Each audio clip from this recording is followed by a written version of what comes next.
کلام میں بہت احتیاط ہونی چاہیے.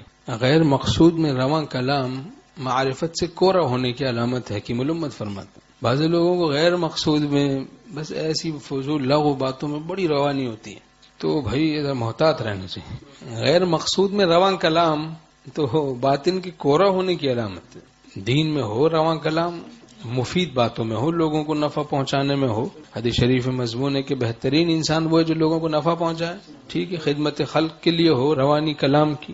یہ لغویات میں اتنا کلام رواں کیوں ہے بھائی؟ فضولیات میں اتنا رواں کلام کیوں ہے؟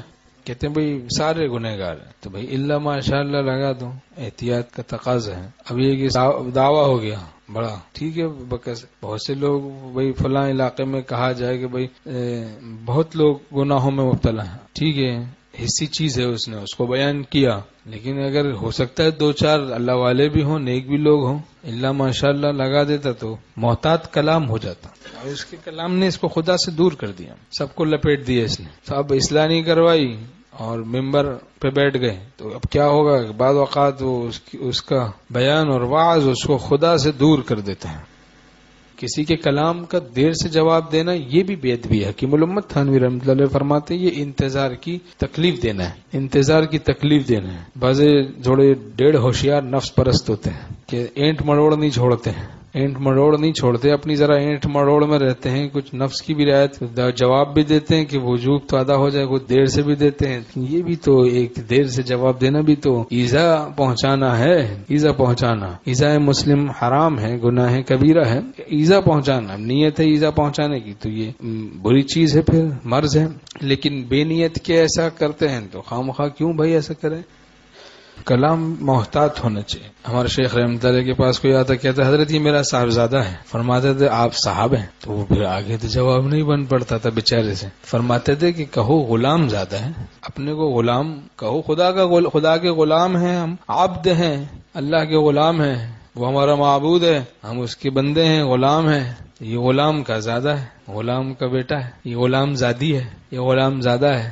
ہاں دوسرے سے پوچھے کہ بھئی یہ آپ کا صاحبزادہ ہے، ٹھیک ہے، کیا یہ آپ کا صاحبزادہ؟ تو دوسرے کو تو صاحب کہے، کوئی بات نہیں، اپنے کو غلام کہے. الفاظ میں بھی تواضع ہو. آپ میرے دولت خانے پہ کب حاضر ہوں گے؟ میں آپ کے غریب خانے پہ ضرور تشریف لاؤں گا.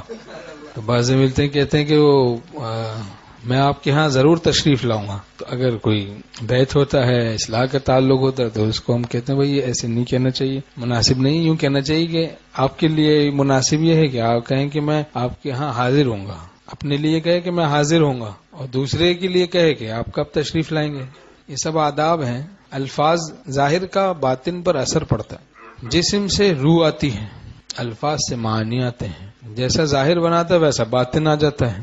گدھی کے پیٹ میں گدھے کا پہلے اسٹرکچر بنتا ہے، پھر گدھے کی روح آتی ہے، شیر اور الو کی روح نہیں آتی. تو جیسا ظاہر ہوتا ہے ویسا باطن عطا ہوتا ہے. اولیاء اللہ والا ظاہر بنا رہے ہیں، متبع سنت بن جائیں ظاہراً بھی ہم لوگ، تو باطن میں بھی خدا کی ولایت عطا ہو جائے گی. جیسا ظاہر بنا لیا اللہ والوں جیسا، تو باطن بھی اللہ والوں جیسا، روح بھی اللہ والوں جیسی نصیب ہو جائے گی. وَذَرُوا ظَاهِرَ الْإِثْمِ وَبَاطِنَهُ، ظاہری گناہوں کو بھی چھوڑ دو، باطنی گناہوں کو بھی چھوڑ. ظاہر خراب ہے اور باطن کے اچھا ہونے کی جتنے دعوے ہیں وہ باطل ہوتے ہیں.